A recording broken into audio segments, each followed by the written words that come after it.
Hello, guys. Welcome to another episode of Don't Be Afraid podcast. And I am your host, Jamila Oiza Muhammad Jamiu. I have an interesting guest with me here.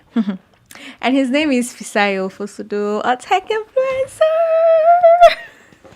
Hey, hi, Fisayo. How are you? Hi, Jamila. How's it going? Great. How's your journey here? My journey here, Coming aside down the here. traffic, it was nice. The Traffic sun. potholes. What? The sun, was it not hot? Oh no, You did not melt on the way. no. You did not There's- melt. I have I was- AC in my car now, so Hey! I'm not. God, I don't want to No, be a but- mechanic. I want to be a baller. Me, No, I it's was hot, melting. But anyways, I mean, we sure came here in one piece, and that's what matters anyway. Yeah, It's good to have you on our prestigious seats. I'm honored to be here. Thank you. I like to ask what you're doing. So I like to call it visual storytelling, but basically I make videos about smartphones, apps, accessories, and more recently I just started making videos about finance because I have an economics degree, a BSc. So it just made sense that I would Delve teach in that line. people like inflation, Nigerian economy stuff. Okay. Make it simple for people to understand and interesting kind of. Okay. So that is you, tech bro. Tech. And also, Yeah. a finance bro. Yeah. That's soft. Hopefully fintech one day. Oh shit. Okay, yeah, so we have you on our seat today because we want to discuss tech and streaming, how it shapes our life, everything we do basically. And I'd like to ask first, do you stream? Are you a film person? Are you a film person? Are you a music person? Which one do you do? I You think I'm stream? everything, to be honest. Everything. Yeah, I listen to audiobooks a lot. I watch a lot of documentaries on Netflix. Okay. I make my own videos on YouTube as well. So I am not just producing streaming, I'm also consuming streaming as Streaming well. too. So yeah, music. I love music. I have like all subscriptions for Apple Music, Spotify. I just love them. But like I have my favorites. Like I know that I don't know if I'm allowed to mention, but like I know one platform has more recommendation algorithm than one. One is very high quality. So Yeah. I just like to bounce. What is your around. favorite music and your favorite movie? So my favorite music, wow. I used to have one before, but now it's more like I love anything that Martin Garrix produces, but not many people know Martin Garrix. Yeah, I was He's going an to ask who EDM. is he. He's a young EDM guy. Okay. He was in school and he had to do like a show. They took him out of school to do a show. He's like a prodigy. It's very, very good. Okay, and then the Then- movie. I love documentaries, so I can't really say like I Same. love one particular. But if I was going to watch a movie over and over again, it's Sound of Music. Sound of Music. It's I very think I heard old someone on movie. Instagram, this Cinema Shed, mentioned something around Sound of Music. She Yeah. talked about it somehow. It's Sha, very but I old. didn't really pay It's so a much. classic movie. Yeah. I really love Sound of Music. Okay, so I want to take us back to the days where we didn't have these streaming apps, where what we had was not just OK.com, Niger Loaded, exclusive. But if you had to do anything, what you had to do was download, and you had CDs and all of that. Yes. Let's take us back in time. I mean, we are old people. We are getting old, but we are still Yeah. Gen Zs anyway. So how did you live through that time? That's a very good question because in school, I don't know. I've never really said it a lot before, but in school, I actually did rap on stage. Like would you rap for in us? my Would you rap for no, I would not. Although I have a video on my Instagram page where I rapped. If you Okay, scroll would down love to enough. see that. But yeah, I bought the MI CDs, Jesse Jags, Ice Prince. I listened to them over and over again. And that time we had like the Symbian phones you download from like Waptrick and all those websites. And yeah, I think it was very fascinating. And I really, really enjoyed that period because I felt like I was, even though I might not have been, but I felt like I was contributing directly to this artist. So I was kind of buying their record in a way. Stuff. But now, I mean, we have like all these streaming platforms, and it's it's a bit democratized now. Anybody can get access to music, but it was limiting before, but now it's more reachable, more accessible. Yeah. If you will. And then there's what if the side to say music that has like come out like long before, and then you download them, and new music keeps on, or movies keeps on coming, and then the older one keeps on going down. Well, so that's the thing. I feel like it's one thing like about this industry of like artistry and creativity. There's always bound to be something that disrupts what already was existing before. So somebody can, Ed Sheeran has a lyric. He said, there's a song, is it, I'm popping right now, but there will come a time when I won't Be popping. So it's just a word So it's just a thing with unless you keep reinventing yourself. So if you look at artists that we still listen to today, they always like adapt to the new trends. We have Ashake. He's always giving us back to back. Exactly. And if you look at someone like Drake, for instance, is somebody that understood like TikTok culture and made like Tootsie Slide song that everybody would dance to, just stuff that people can dance to. And the fact that we're talking about streaming now and how it has changed over time, I think like many platforms like Instagram Reels, TikTok, they've actually dictated the kind of music that people will listen to now, because people, when you scroll on Reels, I'm sure that you've probably come across a series of videos that have the same song, and people are performing the same actions to those songs. Maybe it's like the one where they do like this. There will be a song, there will be a specific kind of dance to it. But that song will stick to your head because you've heard it countless times. Exactly. So that's what tech is doing now, really. Tech world, we're going far. Okay, but I want us to narrow it down to Nigeria, to our own very land, and in this direction, in direction of movies. Do you think we're doing enough to get our movies in the streaming apps? For example, I know that there's Netflix, there's Amazon Prime, there's this one where my friend told me Crunchyroll for anime and all of that. Where I don't know, okay, no, Nigerian movie can be on Crunchyroll, but let's say Netflix and Amazon Prime. I don't think I ever noticed Nigerian movies on that app, like maybe years before. But now there's Anikulapo, there's there are others actually there now, and I feel like it's just probably a few. Do you think we're doing enough to get there? I think we're actually trying our best. The interesting thing is, I did a documentary once where I interviewed the owner of Film House. He also does production. He does distribution as well, which is a very amazing thing, and he's a very well-learned person. The conversation I had with him was, very insightful, and he's one of those people that's pioneering, like taking African stories out there, because in the end, it's all storytelling. We're trying to, share our own ideals to the world, from our own perspective. So I think we're trying our best. Great. And the quality has risen a lot. The quality of the movies that we're seeing now, very, very good. Well shot, well produced. And I saw the Anikulapo movie too. I thought it was really nice. And it was actually. I thought it was nice. I thought the storyline was cool. And really. the shots and everything, the way it was done, some of the VFX stuff too. Yeah, we've gone really, really far. Yes, I really commend us. I think we've gone really far. I think we've gone far, and now it's just how consistent we are. Yeah. And we've always topped production. Actually, if you check, I don't know if I'm correct, but I know that we are one of the top producing countries in terms of movies in the world. Oh yeah. Yes, we're probably, if not number one, in terms of quantity though. I'm not saying in terms of we don't maybe make as much money. The US obviously is number one in terms of how much they make. Because they spend $300 million.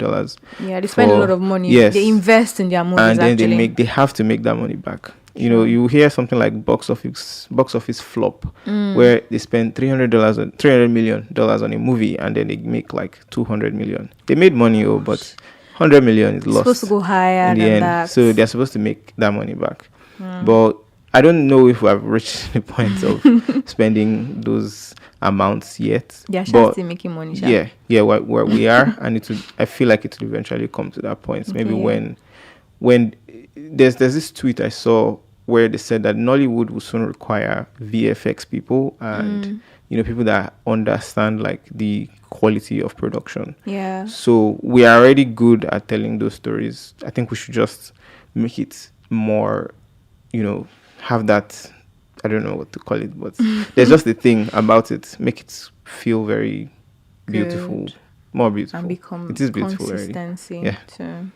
I was going to ask about the quality, but then you already said the quality of the videos are like really good. So I mean, that's like a high rating already from your end. So that's great. Then okay, no, yeah. When you randomly open like any of your streaming apps, what do you? A movie app, what exactly do you just go to watch? Like, say you don't have any idea, or no, you definitely have, but let's just say randomly, you just open your streaming app, say Netflix, Amazon Prime. What exactly do you just go to watch without like any thoughts of, okay, this is what I want to go and see? So there are three things now for me. I think one, I always go to look for documentaries because I want to eventually make documentaries. I want to make like very insightful stories. I've done some fun, like thankfully I've been fortunate to work with like a big German company. Okay. And it was very nice to know that, while I was even still learning and understanding the concepts of this thing, they even gave me like a guideline and everything, which was very amazing. And I've done like 2 other documentaries as well. So I always go to watch those documentaries and see how they produce, how the quality is, and how it just feels. Okay, for me, I think I have a wide range of movies that but sometimes I just first of all preview and see like say this movie could be interesting, but when I go randomly, whatever I feel like would be interesting to me is what I would watch. But if I go with an intention, I'm usually targeting probably a Korean movie. Yes. I love Korean movies because their food, the aesthetics, it's sort of, what's the word? Let's say therapeutic in a way. There's something fascinating about Korean movies. While you don't even understand what they're saying, you read the subtitles. Yes. It kind of feels like these are stories that we are not really seeing in the world. And I'm happy that they are on Netflix. Like, I remember how Squid Game was one of the top chatting. It broke so many records, and it was very nice to see like that kind of story like being projected to the audience. Yes. Yeah. I think another thing I always try to watch if I open a streaming app, maybe I recently started liking French movies because I'm learning. Je m'appelle. Yes, I'm learning French, so I'm just trying to understand, and maybe cartoons. Cartoon. It's been a while. I watched cartoon. My goodness. Yeah, I would also go for cartoons soon. But then I think most of the cartoons I like to watch are on Disney Plus and stuff. And then there's like Moana. Moana is not on Netflix. And some other cartoons I would like to watch. The other ones I don't think I nah. But anyway, moving on. There's this thing with how many streaming apps movie do we have? We have Netflix, Amazon Prime. Okay, let's say Crunchyroll and Roku others. TV. Okay, Roku TV and others. So, sorry? Showmax. That's true. Yeah. You have a movie that you like that is on Amazon Prime. It's not on Netflix or it's not on Showmax. Isn't it exhausting? Moving from, you have like 4 of the apps now, so that if there's one movie you like, you can go to this app to watch it. Isn't it exhausting to you? It is actually. And it's funny, there are some streaming apps that they do this thing where they release the lineup of movies that they release. They publish the lineup of movies they release throughout the year, and they will spread it out so that you subscribe for as long as possible. Hi, my So goodness. it is all those. It is in the end they have to make money too. That, you And see, that's the point. yeah, It's actually paying for them, but yeah. it's because I know. Okay, say House of Dragon now. It's not on Netflix. Mm-hmm. Honestly, if it's on Netflix, I swear to God, I'm going to. I don't mind. I'm So going to watch it's it all just, through, but it's not there. I think it's on Amazon Prime. I don't know. I can't remember where exactly. and And you'll then it's notice just like, like oh God. some movies are leaving Netflix Yes, and and going going to another to. I platform. remember a friend, no, not a friend of mine, just someone I follow on Instagram, complaining on how this old series, is it Friends, or Yeah. how it's no longer on Netflix, and how it's like, I mean, I grew up watching this movie and blah blah blah. Why are you taking this movie away from Netflix? Sometimes it's the rights or some things that you never know, to be honest, unless they come out and say it. But is people have to make money, That's true, and they're Sha. offering Their a pockets service. before you know that Yeah. thing. Okay, so this one is quite interesting because we have this agenda now that, I mean, is being forced down our throats, our eyes, our ears, our nose. You must take it. The LGBTQ agenda. Okay. And and there's I think there's a section now where you can now watch. There's an icon or section where you can now watch On Netflix? Yes, no, not, is it Amazon Prime, or I think these streaming apps, they're beginning to put it out there. And say for countries where we're not welcoming to these thoughts, this agenda, what do you feel about that? To be honest, I can't really police anybody's like preference for content. Yeah. Yeah. But I'm talking about, we not, is Nigeria welcoming to the LGBTQ I agenda? mean, there are laws that there are laws that say that you should. I think there's a 14-year law or something like that. But I mean, that's something totally different. Different, yeah. I think this is content, and if you look at how it is, the description is more or less representation of these kinds of people and these people, and how they want their voices to be heard. And there's a thing where, like, a lot of people, I see it on Twitter, like Netflix is showing more of these movies. There's every scene would have this kind you of see a gay person, yes, or that. yeah. And it's just, on the one hand, it's like, okay, these people want to be recognized and they want recognition.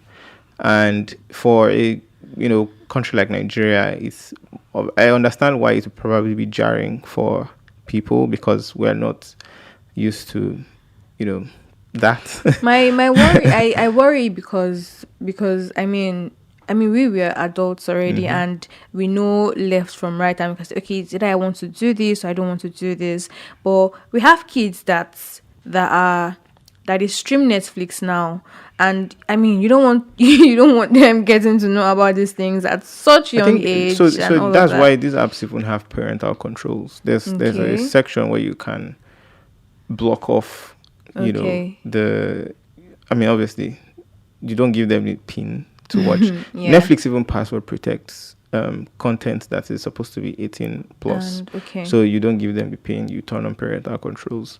And Google also has features whereby you can have parental control. So like my younger brother, for instance, I served as like the parent, quote unquote. Yeah, so guardian. I opened his email. I was able to see everything he was downloading. Yeah. If he needed to download something that was rated as maybe like needed a higher age requirement, they would need permission from the you. parent. Okay. So I would like look at the app and approve or Okay. disapprove, something like that. So yeah, I think it would be logical to employ all those like parental control strategies and avoid them, like make them avoid those kinds of content. However, one of the things that, I mean, I don't think it's related to tech or streaming, but it's just a thing with children is that they always learn by observation. So True.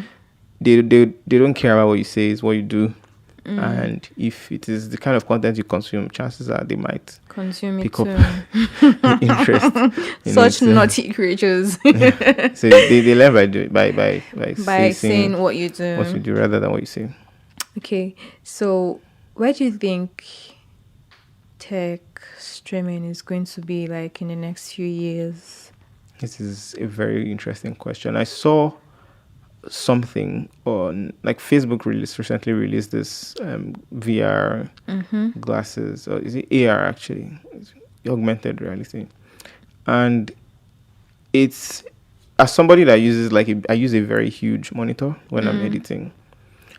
This VR glasses basically eliminates the need for a monitor. You can plug it to your laptop and you have a bigger screen, so you can work with your laptop and have a much bigger screen that is tracked. It's head tracked. You can see everything in large, and it's very sharp and very detailed. So I think the future of these streaming platforms might come from virtual reality and all this augmented reality stuff. While we might not be 100% sure, because I mean, I've played with one. It can be a bit jarring. It can cause motion sickness for some people. So it's not a mainstream device yet. Yeah. However, like that's one thing that we can look out for. Maybe it might become a thing where it is like contact lenses that turn to displays or something, or maybe glasses that are light or something. But I feel like virtual reality has a way of creeping into that future of streaming and stuff. Tech. Wow, that's like some futuristic stuff. But anyways, I mean, we love to see it and we love to see where it's going to be in the future and all of that. So in all sense, I think we can say that tech and streaming is here to stay. It's not going anywhere. Definitely. It already disrupted something. Really? What? I mean, it disrupted like the CDs, okay, yeah, the the CD stuff, yeah. And like buying or downloading even. Now you can just stream. In terms of like streaming content, I mean, for one, it's just look at it like the way when I make my videos on YouTube, for instance, one of the ways that we make money is through ads. So I know Spotify has this ads, the version with ads. Yeah, yeah. And then the premium version. Yeah, it's a premium version. So it's more like if let's say I consider myself as the artist, for instance, I release a piece of work.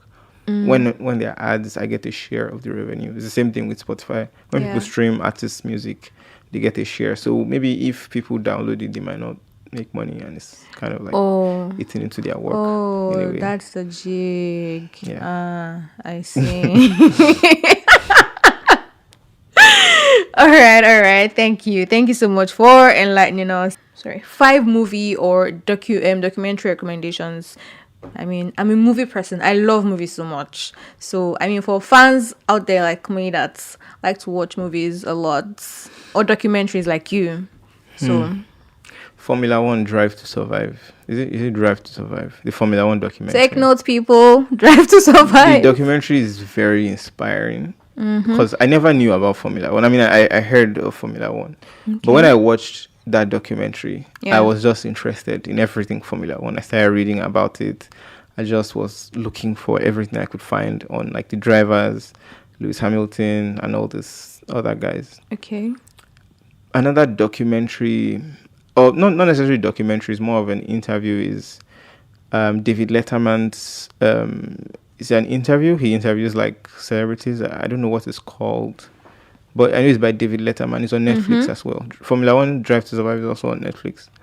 Yeah. Another show, if I would recommend a show, I like Suits.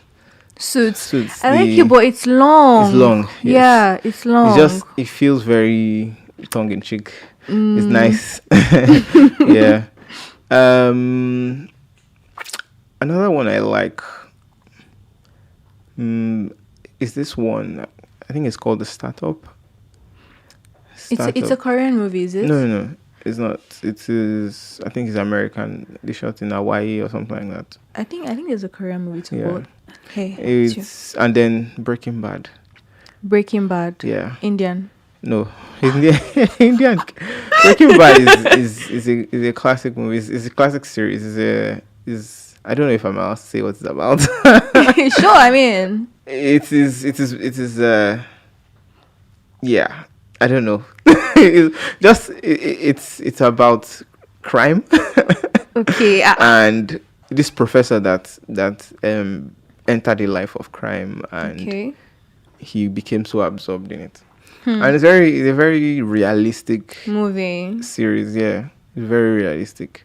Okay. So yeah, I think those would be my. That's Is that up to 5? no, it's up to 5. It's You 4. mentioned the documentary. Drive to Survive, Formula One. Okay, yes. David Letterman's Okay. startup, Suits. Okay, it's and 5. then Okay, yeah. yeah, it's 5 already. As someone that puts out a lot of content, how do you choose which platform to put it, or do you put it on every available platform? So initially, I started just exclusively putting it on YouTube. I considered YouTube like the main platform for my content, but now there's a thing about people's attention spans and how people really love short form content. How they Yeah. feel it is more digestible, and they don't want to watch, me ranting for 10 minutes or talking about something. They will just Depends on click the off. audience, don't you think? Yeah, it depends on the audience, yes. There's some people that specifically go to YouTube to To YouTube, consume yes. those long contents. However, like there was this, I don't know, I think it was an article I saw, maybe New York Times or Bloomberg or something, where TikTok actually had more watch time temporarily than YouTube. So I think it became a thing that people are now more interested in short form content than long long form form. content. So you see the rise of Instagram making reels, yeah. YouTube having shorts. Even Netflix has their own version of swipeable content, where they take a piece of a show, they just give you Yeah. like 30 seconds, so you watch that and swipe. So even Facebook has reels. Yeah. Twitter now has reels, has a reel like video feature. Video feature. So it's kind of like all of them are just borrowing from each other because people just want. I don't know if people really want short form content, but I mean, I feel like some people want short form, others want yes, long form. the stats So speak for themselves. So yeah, so that means you put it on both Yes, short I- and so long, just to suit the audience that it gets to pretty meet. much, yes.